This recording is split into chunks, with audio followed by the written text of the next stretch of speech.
Your treatment begins now. Are you ready?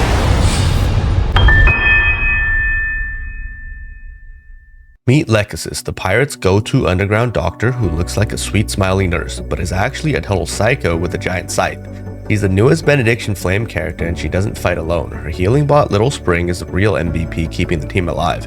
While the bot does the doctor work, Lechesis is out there chopping and reaping enemies like it's harvest season. She's fast, precise, and with AI backup, she can dish out damage and still make sure your squad walks away in one piece. Lechesis' scythe, Eternal Salvation, is a Benediction Flame Fizz main DPS weapon, and her damage primarily comes from her charging scythe hold branch attack. For Titan stats outside of weakness, which is best in slot, basic attack damage is best for her, followed by skill damage. For passives, the usual Flame Fizz passives and Resonance are here, and its guaranteed damage passive is on field, which deals extra damage as long as you hit enemies when she's on field.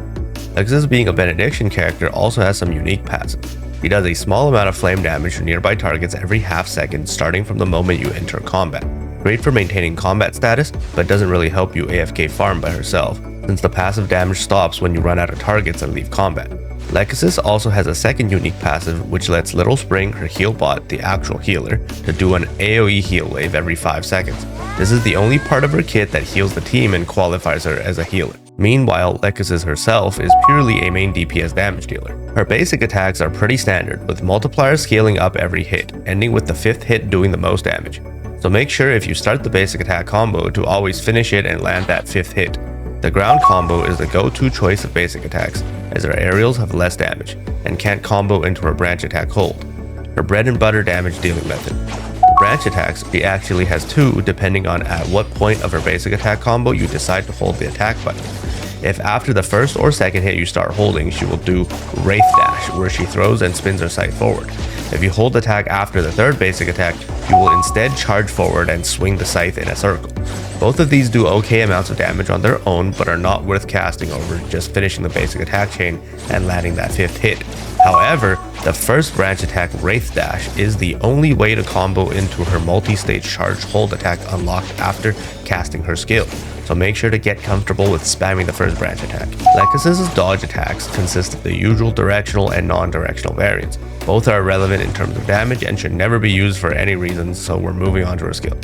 Her skill, Duskwave Slash, it does some decent damage, applies armor melt, grants hyper body, and most importantly, puts her into the Sever state, all with 25-second duration and cooldowns. The Sever state unlocks her multi-stage charged hold attacks with the massive multipliers on the third one, which is her bread and butter damaging nuke that you must land every rotation. To use these charged hold attacks, you must continue to hold after casting a branch attack, Wraith Dash, mentioned earlier. Lechesis will go into charging mode and afterwards dash towards the locked on target to do an uppercut with her scythe.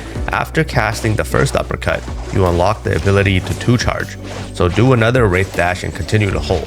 After that, you unlock the final 3-charge, so do a final Wraith Dash hold to get to your final massive multiplier nuke. Just make sure you do not let go of the attack button early and just wait for the uppercut to fully charge, otherwise you won't be getting the bigger multiplier. You can do a grand total of 3 of these uppercuts, so once you're done, use the rest of the time for basic attacks. Finally, Lechesis' Discharge Skill is just like most other discharges, fancy effects all over the place but offers nothing unique, and should be jump cancelled for faster rotation. And that's it for her abilities. Let's move on to her stars. The 1-star effect gives her a straight minuscule final damage buff, while also allowing her heal bot, Little Spring, to do an also minuscule amount of AoE flame damage every time it does a healing wave, which if you remember from her passives, can only trigger once every 5 seconds. Completely useless damage star if not for the additional effect that grants 2% max HP self-healing on every basic or dodge attack that she does. This star is okay for those having skill issues and need sustain, but overall not worth getting unless you have excess flame gold. Moving on. The 3-star effect is where things get interesting, as it changes up your default rotation. Instead of being forced to do the usual 1, 2, 3 charge attacks in a sequence, with the first charge attack having relatively low multipliers, this star lets you instead skip the low damage first charge attack and directly continue the hold into the second charge attack.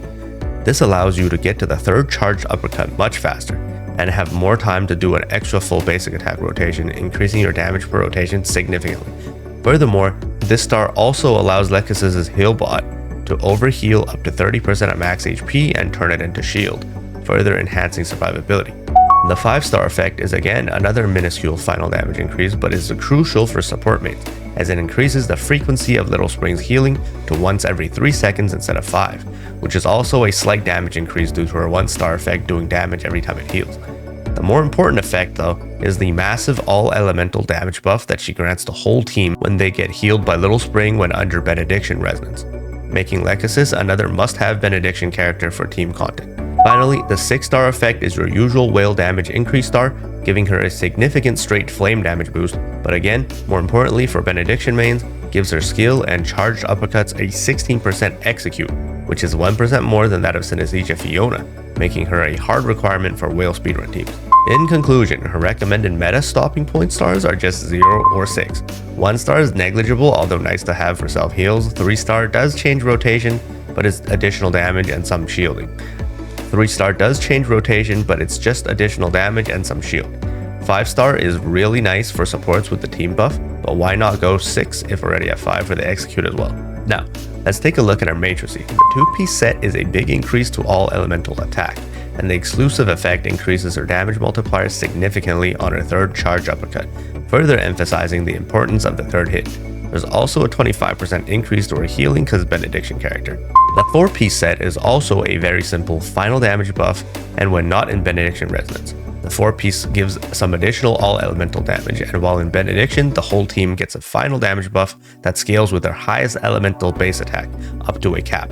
Unfortunately, however, all effects require the weapon to be present to work, so don't even bother trying to use the 4-piece on any teams without her. The 2-piece being all-element attack makes it pretty universal, however the 4-piece is completely tied to her weapon and will be irrelevant for self-damage once her weapon gets benched in metacoms. But due to the nature of Benediction weapons and matrices being everlasting in team play meta, these matrices are still a very good pickup, especially at 0 stars, since the team buffs don't scale higher with stars. For Lechesis' Simulacra Trait, she gives the usual 18% final damage like all traits and some 5% damage when equipped with her weapon. With non-Benediction resonance, another 5% final damage is a given, and with Benediction, the trait instead grants 10% base attack, which is huge for global, and somehow makes her Benediction teams do more damage.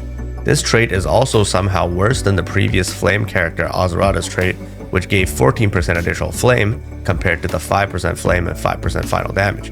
But since Azurata is supposed to be benched by her, you're kinda stuck with her trait anyways. For Relic Selection, as usual, the main meta relic buff dealer should be used, alongside 5-star Battle Eye Mark II as the sub-relic. For the free-to-play without Battle Pass relics, just stick to the usual Gaunt, Shield, or Rift. Lechesis' weapon, although looking rather complicated with all the different hold attack combos, is actually quite simple to play, with the main focus being landing her 3rd charge uppercut while all damage buffs are present, and then filling time with basic attacks making sure to land the 5th hit. So all you need to do is buff first with the 2 other weapons, swap to Lechesis, jump canceling her discharge, use skill to apply self buffs, and immediately start doing her charge hold combo. Left click once, then hold until you see the uppercut, then do it again, and then again if not at A3. Once all uppercuts are used, do either 1 or 2 full basic attack combos before you swap back to the buffing weapon, and rinse and repeat. The order in which you do the basic attack combos or hold attacks don't really matter too much, as long as you make sure your final 3rd uppercut lands while your buffs are still up. So it is preferred that you do the hold combos earlier in your rotation, unless you're running Fiona with Maelstrom when you want the 3rd hit at the end when you reach full buffs from the Maelstrom, but that's a different story. Now, here's a quick demonstration of the maxed meta Sea and Flame team consisting of Lechesis, Voidpiercer, and Carrot in action with Lechesis as the main DPS. Start on Carrot, cast her skill, making sure it hits the target for the debuff, then immediately discharge into Voidpiercer, then immediately use Voidpiercer's skill to cancel the discharge animation, then immediately swap to Lechesis and cast her skill. Proceed to do 2 attack hold uppercut combos, then do 2 full basic attack chains, making sure that the 5th hit lands. Carrot's cooldown should be up, so swap to Carrot and continue the rotation loop. The same exact rotation logic applies to every other possible flame buffing weapon when Lechesis is the main DPS. Buff with the 2 other weapons, preferably both with a line 25-second skill cooldown, and main DPS with Lechesis hold combos and basic attacks. Same goes for the global exclusive Benediction DPS abomination of a team, consisting of Lechesis, Carrot, and Synesthesia Fiona on Wellspring and Maelstrom, with Benediction buffs pretty much unnerfed from CN and Benediction having execute. Somehow a Benediction team does more damage in single player content than the attacker flame team.